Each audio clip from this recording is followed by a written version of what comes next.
right here is what we will be taking a look at today. Guildrun releasing their weekly update, regular patch notes, as of yesterday, Tuesday, August 11th. Today, Wednesday, the 12th. And let's see what they have in store. We're just going to jump right in. Hello, Guildmasters, and welcome to our weekly update, which brings you balanced updates, some visual tweaks and quality of life changes, and bug fixes. As always, the stars mark changes inspired by community suggestions, which again, I'll reiterate, is something I love that they do. As every week, we want to thank you all for playing Guildrun and talking to us about it. It's a pleasure for us to have so much input from you and working with you. If you haven't already, stop by our Discord and say hi. By the way, we also publish our past notes on our YouTube channel if you want to check it out.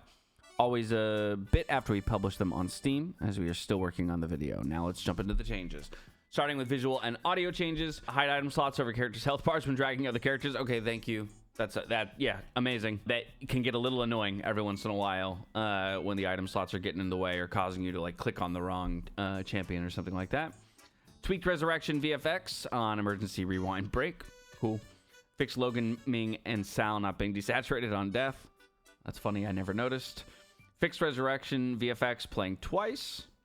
I don't think I've ever noticed that either, but I don't play Grace very often, so the only place I would see that, I guess, is at the end of combat. So yeah, I also never noticed that. Fixed Arya, move animation not scaling with movement speed. I rarely play her, but okay, cool. That would feel very funny if the animation did not sync with like how quick she was actually moving. All right, moving on though to some of the more important stuff, in my opinion, the bug fixes and the gameplay changes. Starting with the bug fixes, fixed effects that automatically triggered auto attacks like Lone Wolf's bow from triggering each other. Fixed effects that automatically trigger auto attacks from triggering each other. So effectively a nerf? Is that what he's saying? Is that what they're saying? Like Lone Wolf's bow would also trigger auto attacks, and so you'd get kind of like extra value. Okay. The Epic Relic Shield Investment Filigree now correctly specifies that it starts at 250 shields. Hey, again, developers out there, if you see this, I still think giving some indicator in patch notes of what it previously was when you make the change is very valuable, right?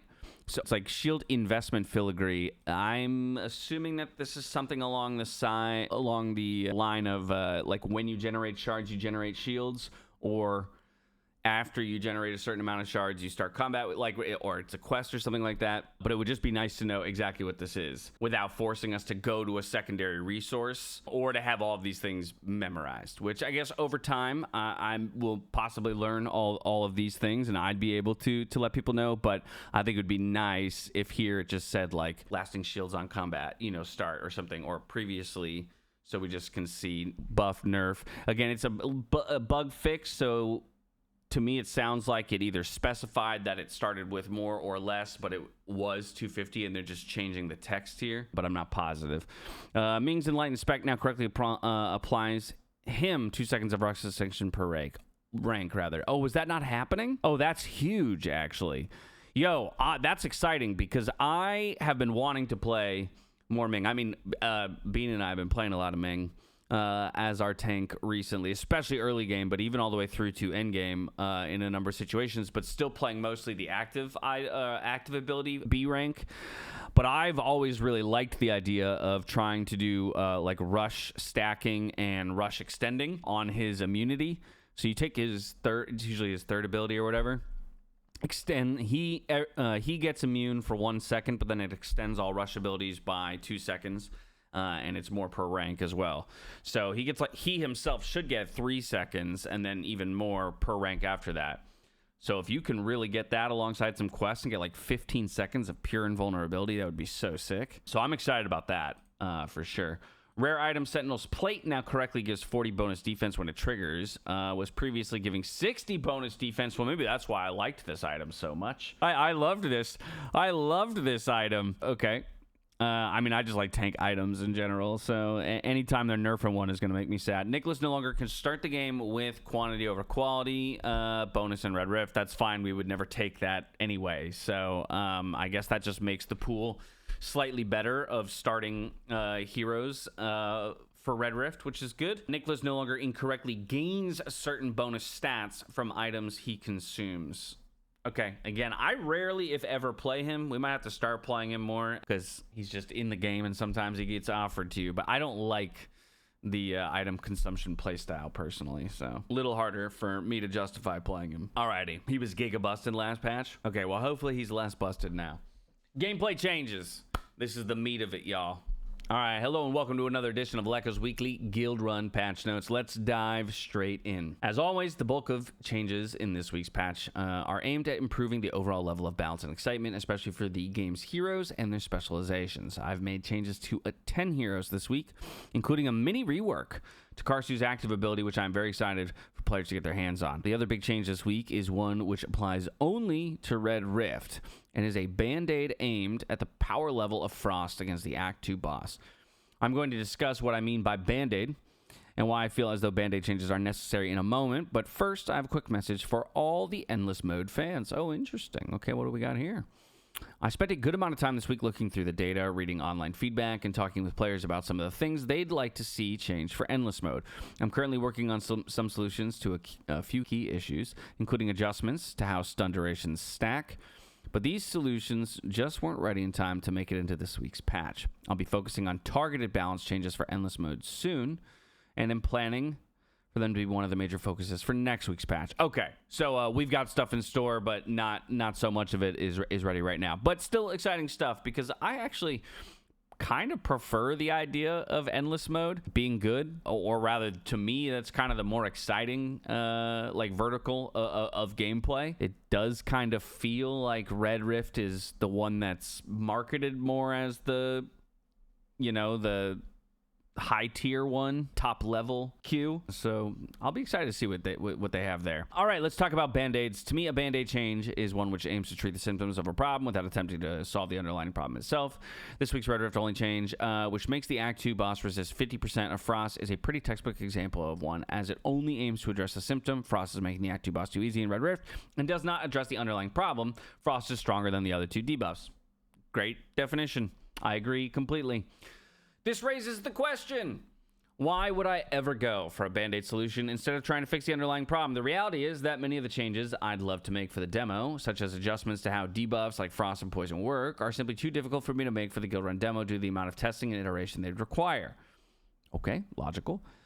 Even if I were to only change the number on Frost and nothing else, it would impact so many different heroes, specializations, items, relics, enemies, and more that I would need to do a pass on all of the numbers of everything Frost related in the entire game, as well as extensive playtesting to make sure all the changes made the game more fun, more balanced, and didn't introduce any new bugs. Various changes to the way the debuffs work are on the definitely going to happen list for full release, but are unfortunately relegated to the definitely not going to happen list for the demo due to these challenges, which honestly I'm perfectly okay with. I appreciate the openness here. I think that's perfectly reasonable logic, and so yeah, well stated. Now that we're 4 patches deep into the Guildrun demo, I'm finding that more and more of the problems I'd like to fix are ones that I can really only cure for the full release, where I'll have time to iterate on different solutions and find the proper treatments.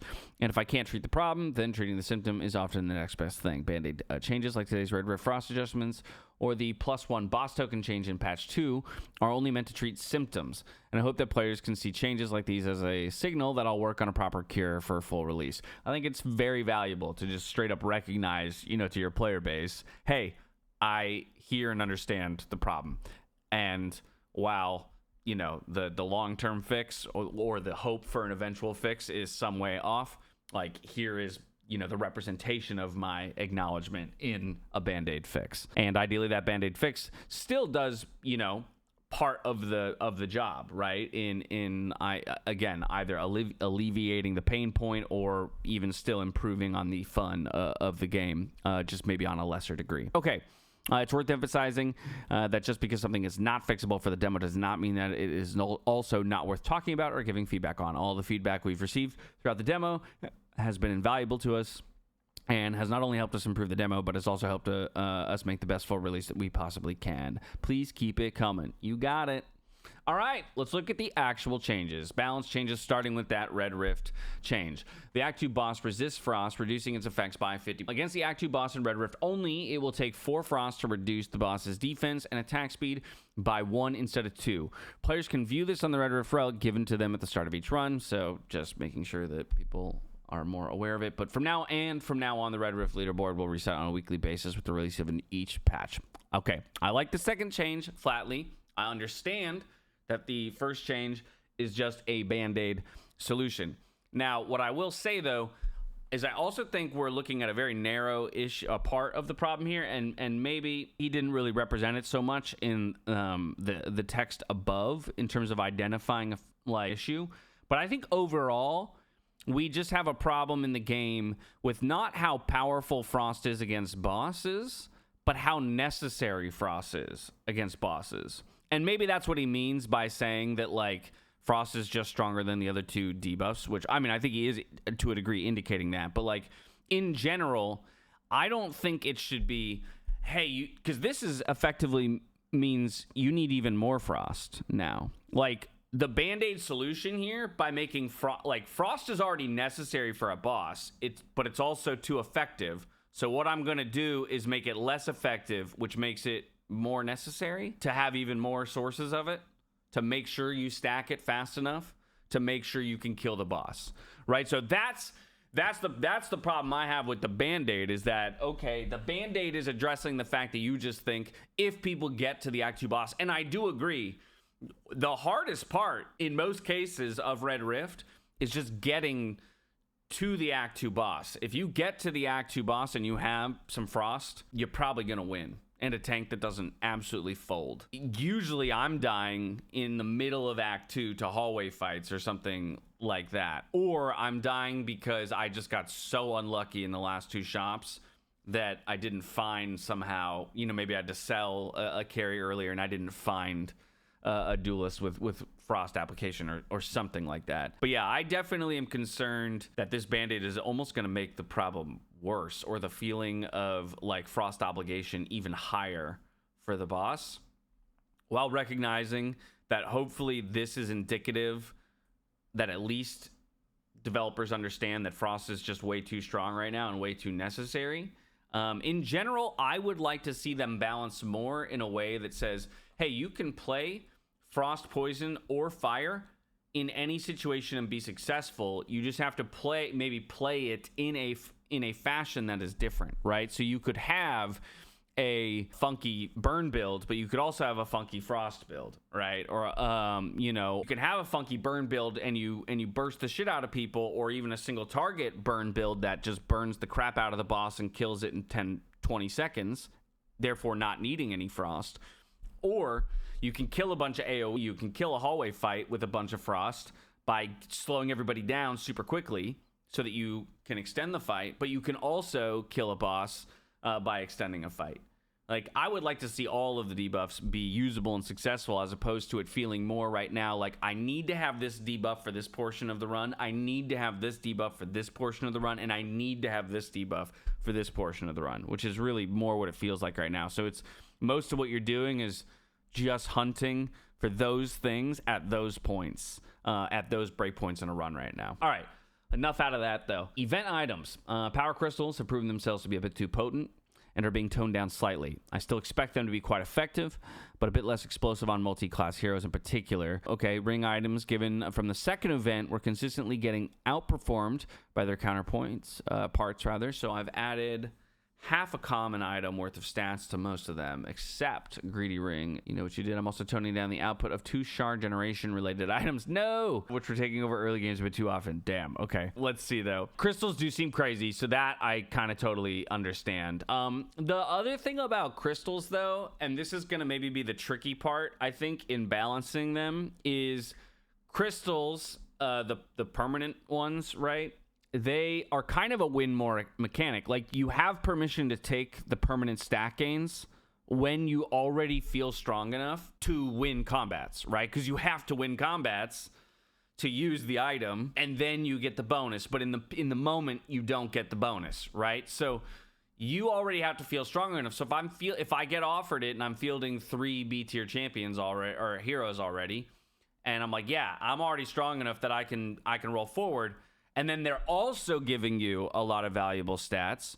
They kind of end up being a win more thing. So I think the tricky thing with balancing here is going to be like when they're playable, they're really good, and then the moment you nerf it beyond a point, and I don't know what that point is. I'm not claiming it's this. I don't know. We'll see in practice. But I'm talking about, I think this is going to be a difficult thing to like hone the balancing in on, because I think the moment you knock it down just enough where all of a sudden it becomes questionable if I can win with taking it, then I'm not going to take it, right? I'm not going to throw my run to hero deaths just to see if I can proc this thing, when I'm going for my 5 streak or my 10 streak or even my 3 streak kind of a thing. So I do agree they felt too powerful. So I think a nerf was in order.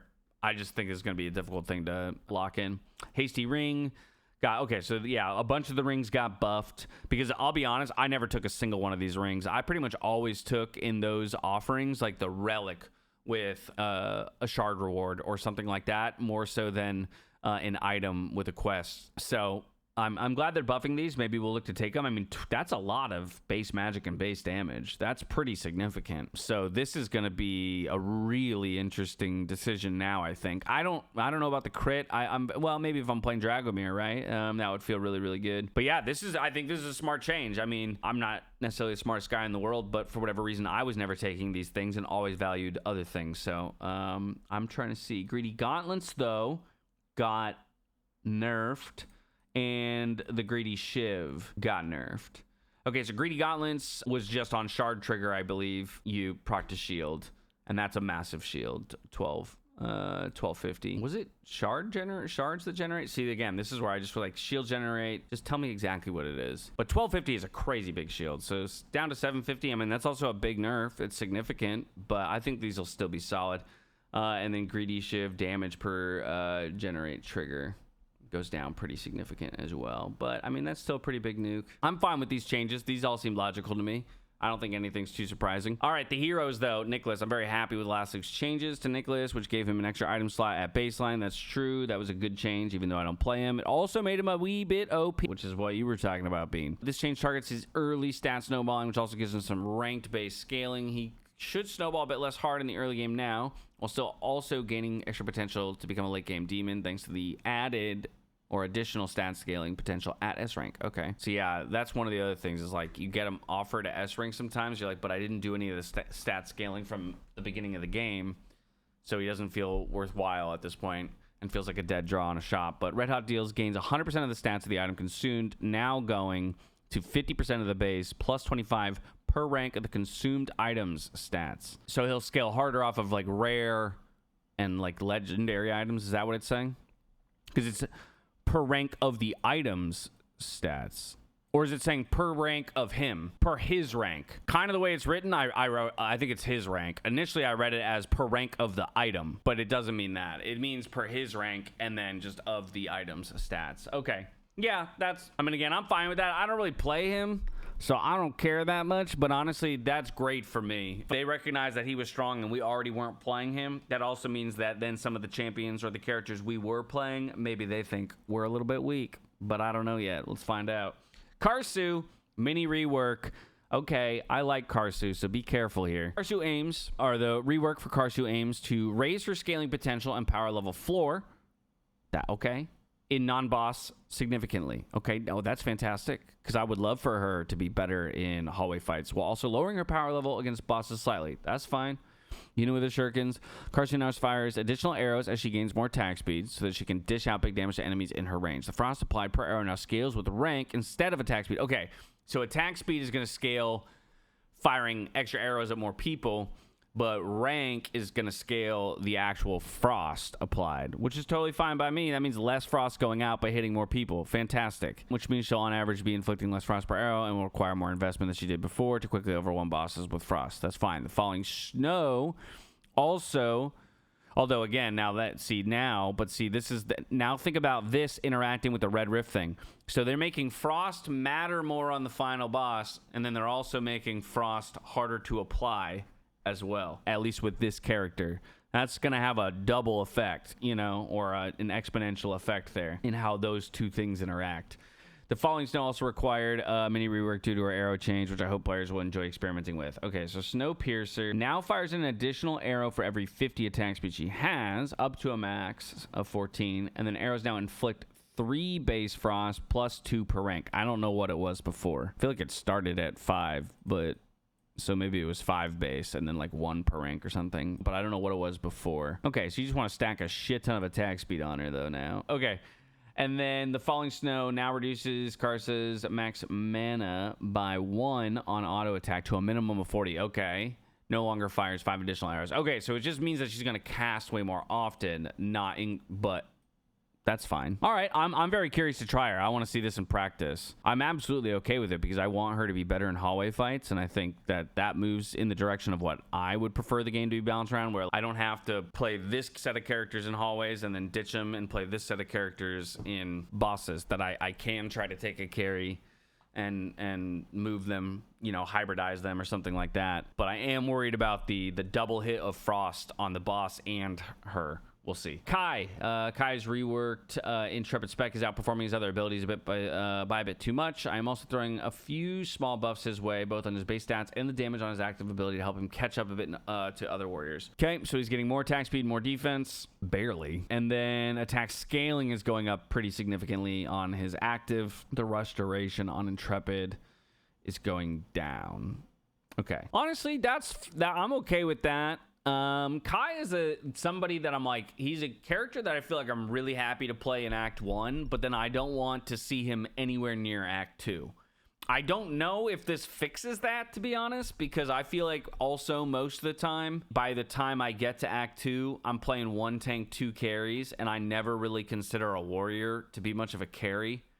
They kind of don't carry well enough and don't tank well enough, in my opinion. But maybe I should start experimenting with warriors more in the second act, especially for like the 6 archer fight, where like they sometimes just absolutely nuke your tank. If you actually were like split the aggro, kill one side, move to the other side, and like maybe only your warrior dies or something, that could be a possibility. Something to think about. But I wonder if any of these changes actually make Kai feel more valuable in Act 2. I feel like he's worthless in Act 2, but I'm not. I don't know. We'll experiment. We'll experiment again with him. This would make him a little bit more, maybe a little bit more care-oriented, right? I mean, and just a little bit tankier.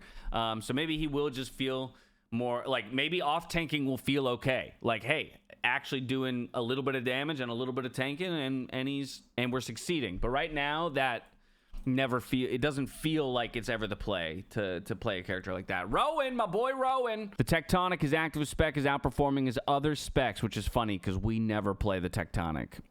So maybe I should have done that before they nerfed it. Oops. But I always liked Rowan early as well. And then I would try to move him to the bench with his backup B. Like I kind of always was playing for that, where we get a Rowan somewhere early. If I get a B Rowan, fantastic. Stack that backup, and then just shift him to the bench and play a Pimenta or a Ming or even a Scorn, you know, like an A or an S Scorn or something like that with a Mystic behind or something. So this is funny. They're nerfing a spec of him that I never played. So once again, that's also like kind of good for me individually as a player. I wonder how Rowan players will feel about this, because that's pretty significant. An 8% shield loss on cast, and also making it take longer, like to cast.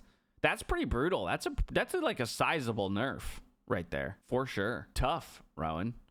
Logan, the Iron was statistically the worst spec in Red Rift. If an extra item slot worked for Nicholas, why wouldn't it work for the Iron? Okay, I never really played Logan that much either. The problem with Logan, in my opinion, is, again, and maybe this could be a total logical fallacy, by the way, because I've not like tested it. It's just that that I have an unwillingness to do it as a gamer, is if I don't get offered Logan immediately and play him, then I'm never going to play him because he's got that quest. And then the problem with Logan is that like you can have a C Logan, you can complete the quest, and then you just never get offered an upgrade. So eventually you're like, well, I'm obligated to sell him, and I get a B of something else. And then later you get offered an A Logan, but now you're like, but now I have to complete the quest again when I buy him, right? And so That's kind of more my issue with Logan, is that given that right now, Red Rift perspective, by the way, but like given the fact that right now in the Red Rift, you have to have more of a willingness to be flexible, you know, and abandon a composition or a character entirely. Characters that have kind of that permanence, elements of permanence to them, or quests attached to them, they're harder to justify playing, I think. So, I mean, this might help, you know, overall just allowing you to put extra stats on a character will make them stronger, but I don't know if it solves. This to me is a band-aid. Going up to his earlier point, this to me is a band-aid solution, right?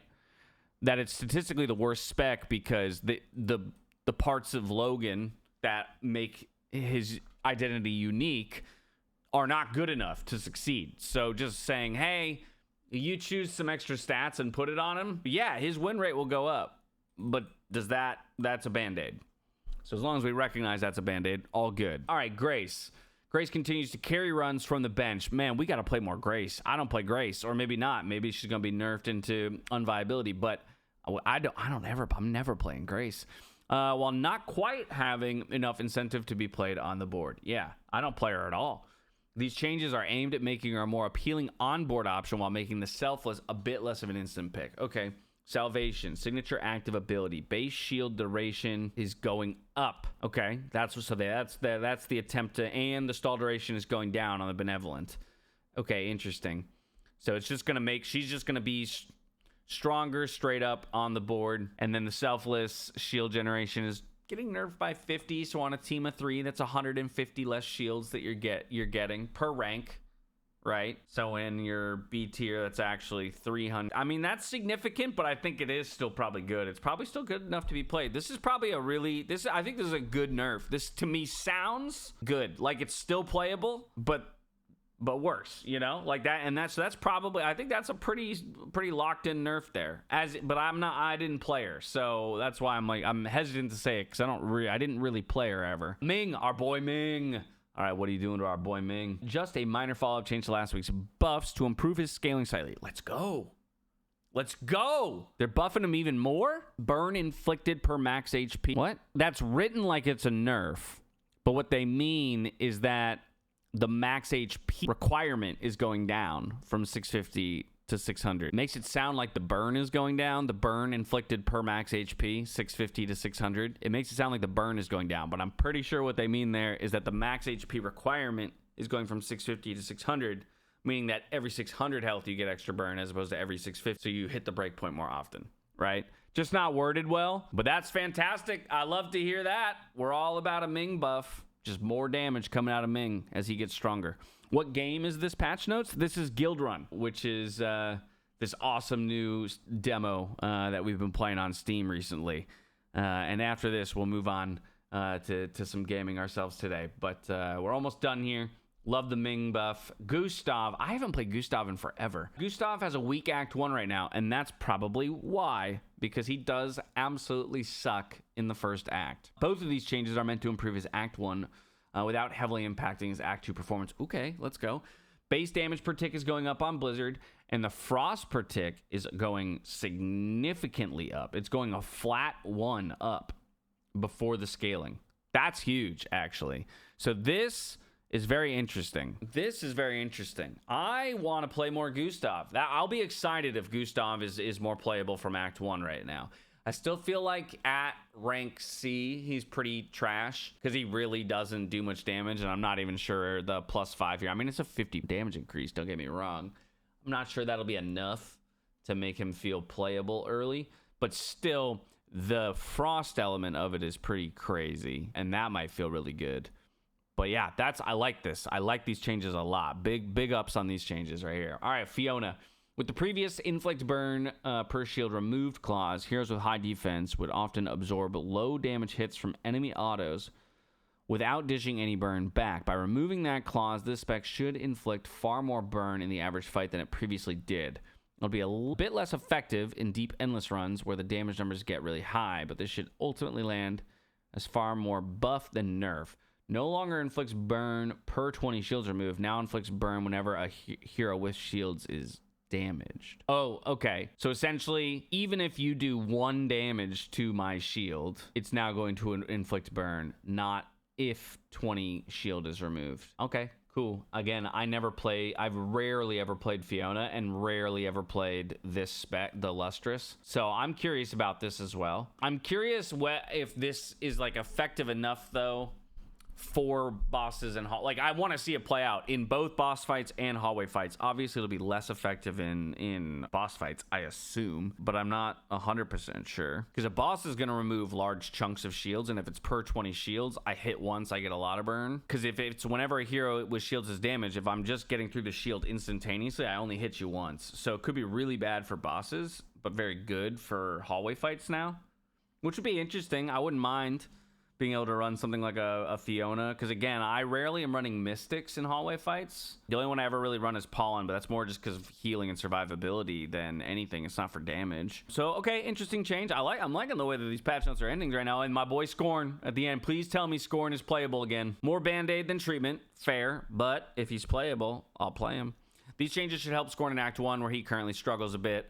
His base health is going up, fantastic, and his base poison on his signature passive ability is going, oh yeah, so it used to be 0 plus, per rank and stuff, but so he's just going to inflict a lot more poison. I mean, that's a lot of damage early. So a little bit more survivability and a lot more damage coming out of him early is fantastic. Cool. I like it. I like it. I'm particularly happy with like these last 5 changes. I'm gonna be curious to try to play Grace more active now. And I just think that this is a locked in nerf. Very, very solid. Really excited about the Ming scaling as somebody that we already play. Happy that they're trying to make Gustav more relevant in Act 1. This Fiona burn thing is really interesting. Curious how it interacts between hallway fights and boss fights, and then making Scorn playable in Act 1 is going to feel a lot better, because I'm happy when I can find him late with a Mystic who can heal or something a little bit, but he's terrible before that. And then the Karsu thing is very intriguing, because I'm curious if they can make this work, where a current boss god can become a hallway hybrid or something like that. And then maybe we'll try the off tank thing with Kai. Overall, love that we're still getting weekly updates. Love that we're getting weekly patch notes from Guildrun. Again, this is a free demo right now on Steam, and we're getting all of this, which gives me continued high hopes for the game. So there you have it. If you're watching this on YouTube, don't forget to like, comment, subscribe, all that fun stuff, and we'll catch you next time.